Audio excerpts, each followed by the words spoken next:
Bring the action. When you hear this in the club, you're gonna turn the shit up. You're gonna turn the shit up. You're gonna turn the shit up. When we up in the club, all eyes on us. All eyes on us. All eyes on us. See the boys in the club, they watching us. They watching us. They watching us. Everybody in the club, all eyes on us. All eyes on us. All eyes on us. I wanna scream and shout and let it all out. And scream and shout and let it out. We saying oh, we oh, we oh, we oh. We saying oh, we oh, we oh, we oh. I wanna scream and shout and let it all out. And scream and shout and let it out. We saying oh, we oh, we oh, we oh. You are now rocking with Will I Am in Britney, bitch. Oh yeah. Oh yeah. Oh yeah. Bring the action. Rock and roll, everybody let's lose control. All the bottom we let it go. Going fast, we ain't going slow. No, no, hey, yo. Hear the beat, now let's hit the flow. Drink it up and then drink some more. Light it up and let's let it blow, blow, blow. Hey, yo, rock it out, rockin' out. If you know what we talking about, burn it up and burn down the house, house. Hey, yo, turn it up and don't turn it down. Here we go, we gon' shake the ground, 'cause everywhere that we go, we Bring the action. When you hear this in the club, you're gonna turn the shit up. You're gonna turn the shit up. You're gonna turn the shit up. When we up in the club, all eyes on us. All eyes on us. All eyes on us. You see them girls in the club, they looking at us. They looking at us. They looking at us. Everybody in the club, all eyes on us. All eyes on us.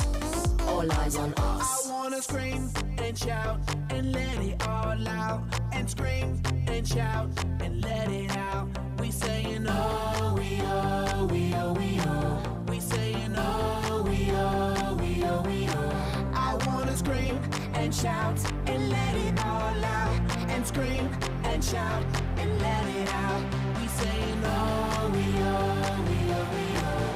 You are now rocking with Will I Am in Britney, bitch. Oh yeah. Oh yeah. Oh yeah. It goes on and on.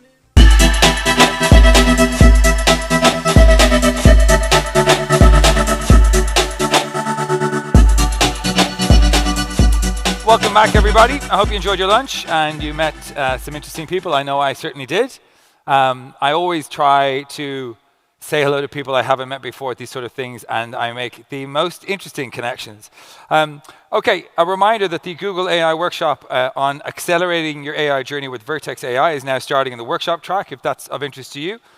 Here on main stage, we're going to be focusing on human-AI convergence, and I'm afraid to let you know that due to travel complications, Renee Cummings can't join us today, but we have an amazing presentation about how AI can distort human beliefs. Our speaker is an assistant professor of psychology at UC Berkeley, where her labs investigates learning and belief formation. You're going to love this. Please welcome Celeste Kidd.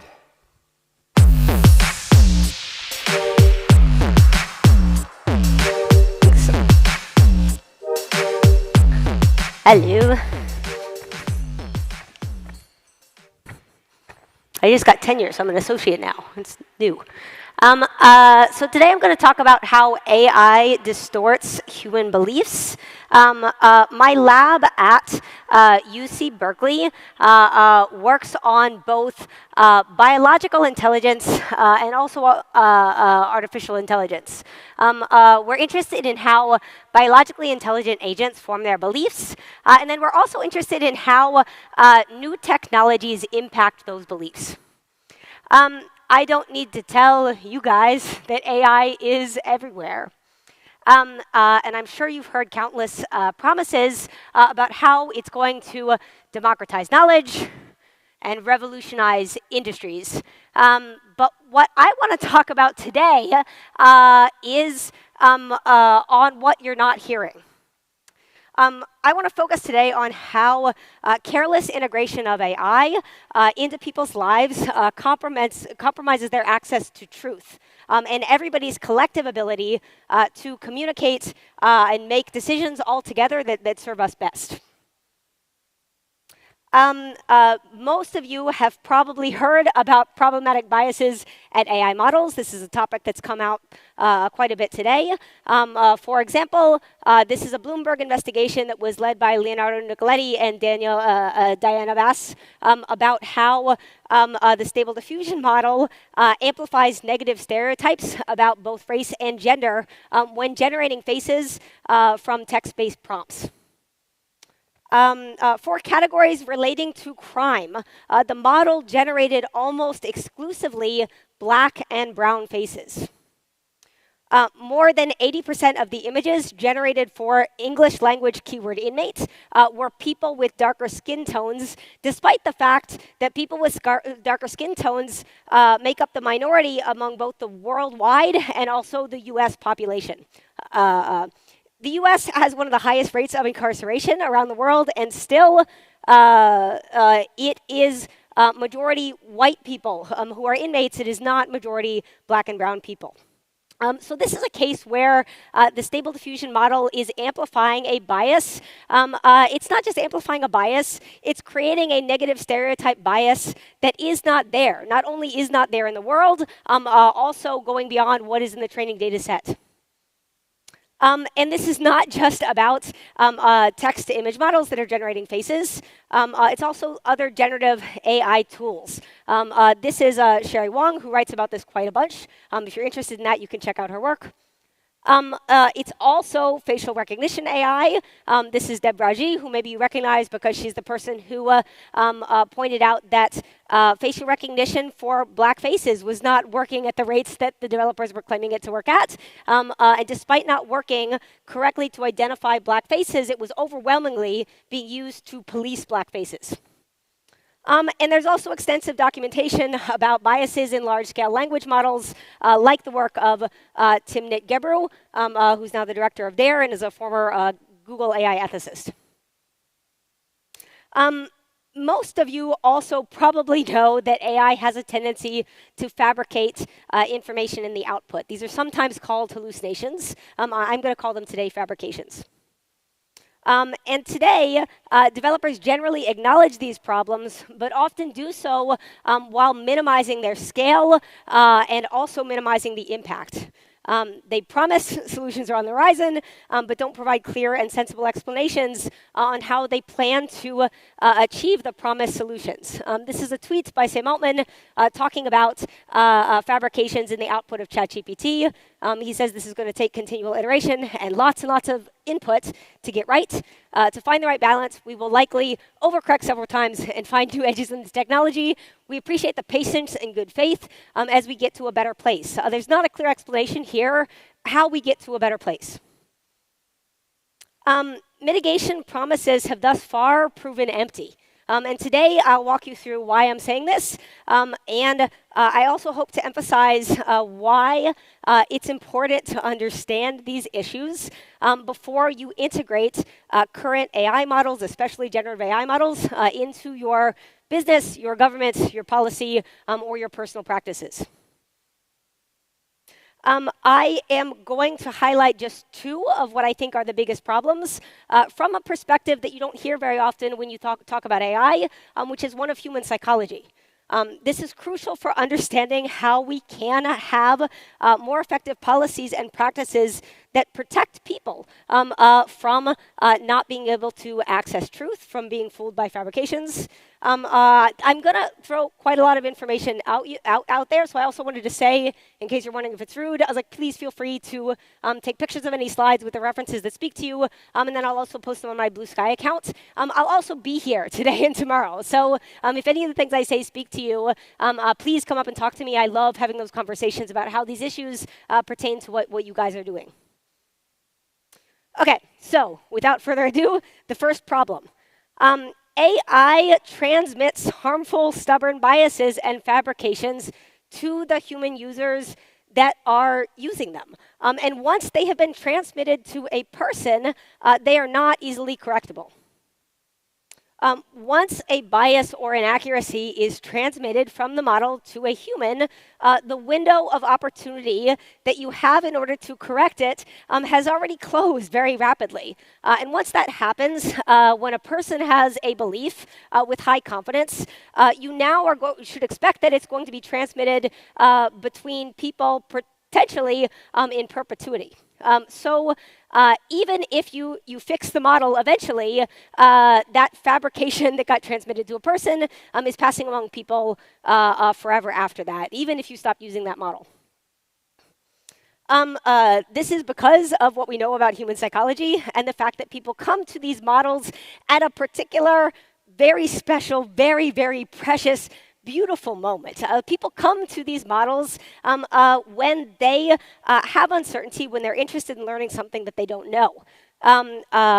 Once they get an answer, that beautiful, precious moment changes. They become confident. They feel like they have the answer. It's satisfying, and they're no longer as open to changing their minds. When we are holding up generative AI as a technology that's appropriate for people to come to answer questions, you're asking them to come there in those precious moments. When they're interested in learning something new, that's when they're most open to changing their minds. And it's also when they're least able to detect that there's something wrong with the model output in the case of a fabrication. They're also susceptible in these moments to unconsciously adopting negative stereotype biases of the type that I described.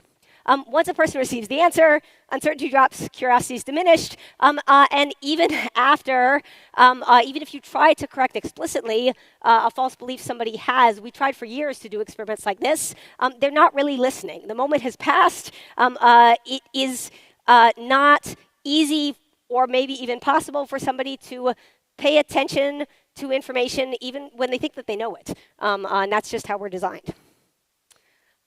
People follow this predictable cycle of seeking uncertainty, using feedback to determine certainty, and then disengaging when they're certain. And they do this very, very rapidly. You do this all day, every day. And it's a cycle that exists to keep us learning new stuff from the world continuously. We also know from my lab's research that people decide what they believe very quickly. And once they do, they are resistant to revising that belief. If you think about like all of the little micro decisions you need to make in a day, it's not just stuff about like, is the earth flat? I think that's what people think of when I say belief. It's also stuff like, if I take a step, am I going to fall off the stage? I think it's solid, but I didn't actually look down. You have to make so many of these decisions so quickly, you don't have time to second guess everything. Another issue is that if everybody is using the same models, which tend to contain the same negative stereotype biases and generate the same kind of fabrications, that problem becomes greater.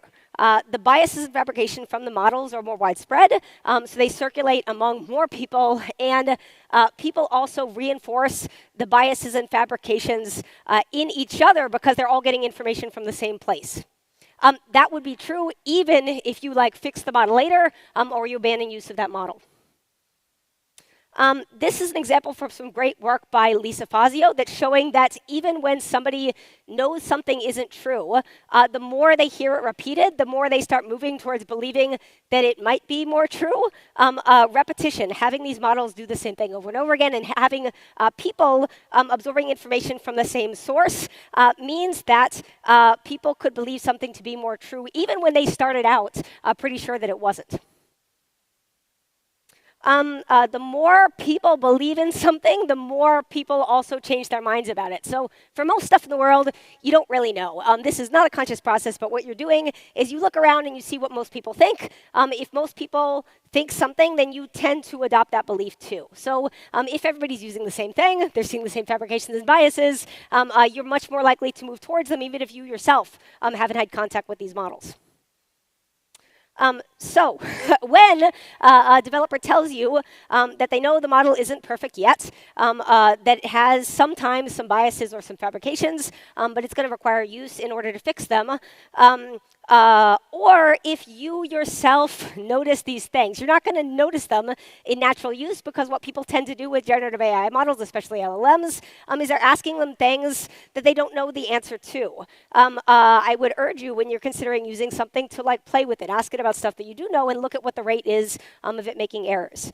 If you are considering using a model like this and you're told, we'll start using it and then we'll iron out the details, I would encourage you to think about how the harmful beliefs that are in this current version of the model may persist beyond the life of the model itself. I was like, once a human is interacting with it, those problems are transmitted to people.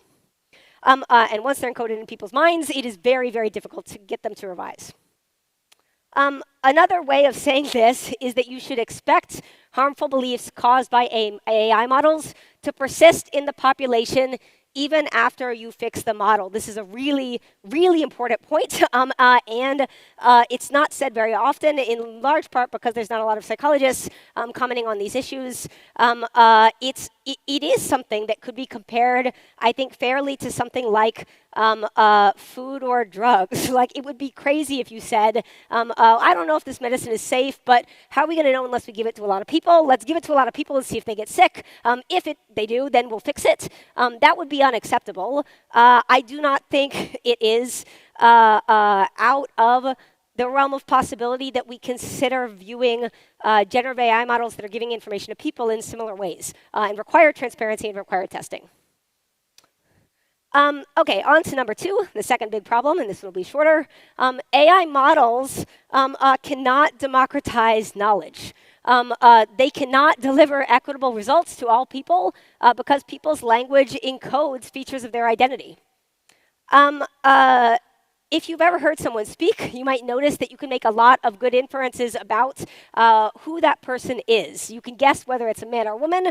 You can guess their age, nationality, race, maybe exactly where they're from, if you're familiar with the accent.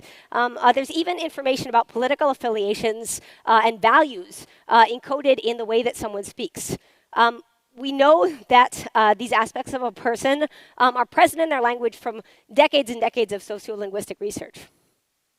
The architecture of most popular generative AI models rely on the particulars of language, including the features that identify a person as a member of a certain group. The language, the dialect, the accent, even the pitch of somebody's voice is going to thus impact the quality of the responses that they get back. And marginalized groups should be expected to get lower quality, worse information back. This is because people from marginalized communities are underrepresented in the training data. And when they are represented, it tends to be in negative, stereotyped ways. We know that people utilize these models for any number of very sensitive types of topics. And this is likely true for kids more than adults. I do some consulting for Common Sense Media, and most kids in the US, ages 8 and up, are using it, and most of their caretakers and teachers do not know that they are using it. And they're using it to ask things that they don't want to ask their mom. All of us use it for things like legal and medical advice. They're asking models to help them make consequential decisions about how to vote, or to summarize technical topics that people need in order to execute a job or to go to school. They're asking it questions about their personal well-being. Models that are providing inequitable responses to these consequential queries are creating systematic inequities, like the distorted beliefs, that may be difficult to remedy after the fact. The architecture of these models does not allow them to give the same information to all people because they're designed around human language. To my knowledge, there is no reasonable, scalable solution to this problem. And it's likely to become even more of a problem as developers move away from text-based training models towards auditory-trained ones. The particular bias can be mitigated with cheap hacks, but the thing about language is that it is adaptable. It changes as we change. It changes as the type of things that we're concerned about needs to change. So any possible repair is going to be is never going to be sufficiently exhaustive, and it's necessarily going to be reactive instead of proactive. These are the two problems, the two big problems in ways in which AI can distort beliefs. Number one, AI can transmit biases and fabrications and fabrications to human users in ways that last, even if the model is corrected later. And then number two, AI models cannot democratize information. So the next time you hear that, that's a claim that really needs to be questioned. What do we do about that? How can we protect people's access to truth in light of these problems? I have a lot of thoughts about this, so if you're interested, please come up and talk to me. But I want to mention just one, which I hope gives you happiness about how cool our species is. Humans are unique from other animal species in that we are very curious. We specialize to a much greater degree. Unlike other animals, we're also very good at sharing knowledge with one another. This means that we have breadth of knowledge as a collective, but individually, we don't know most things. We have butchers and bakers and candlestick makers and scientists who study why we have butchers and bakers and candlestick makers. We specialize, but there's a cost to this type of specialization, which is that if we're focused on very different things, there's a challenge in how can we figure out how we're going to agree about what's objectively true. Despite this challenge, the diversity of opinions is very important because it prevents all of us from collectively getting stuck with the same ideas. As annoying as it is to have a conversation with somebody that disagrees with you, if the world changes and their view becomes more right, as a population, we're protected. This is something that we need in order to be intelligent as a species, and it's something that doesn't exist in large-scale language models.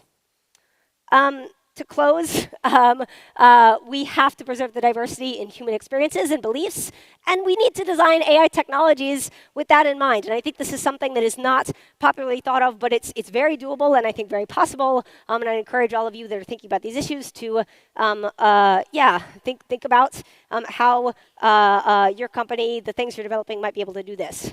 More generally, technologies that offer information to people should be sensitive to human psychology. We are imperfect beings. The way that we operate came to be over a long period of evolution. This new way of sampling information is different, and I think it poses some serious threats to our beliefs, our access to truth, and our democracy. Thank you guys so much for listening.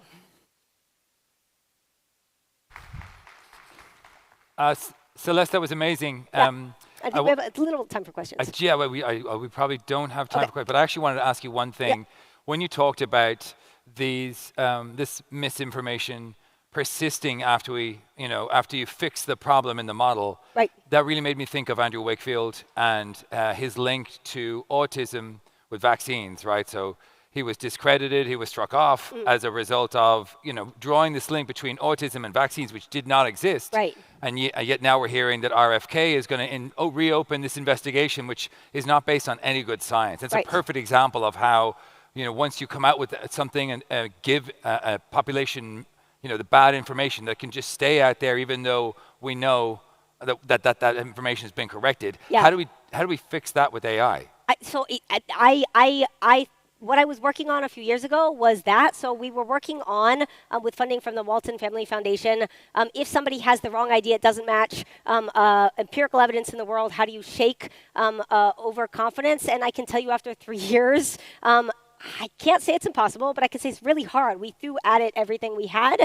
And even when we had people, they have a belief, we have them type out the evidence that they need. You'd think we'd cause them to change it. They type it out, but they don't change their mind. And it's because they're thinking about something else. This is natural.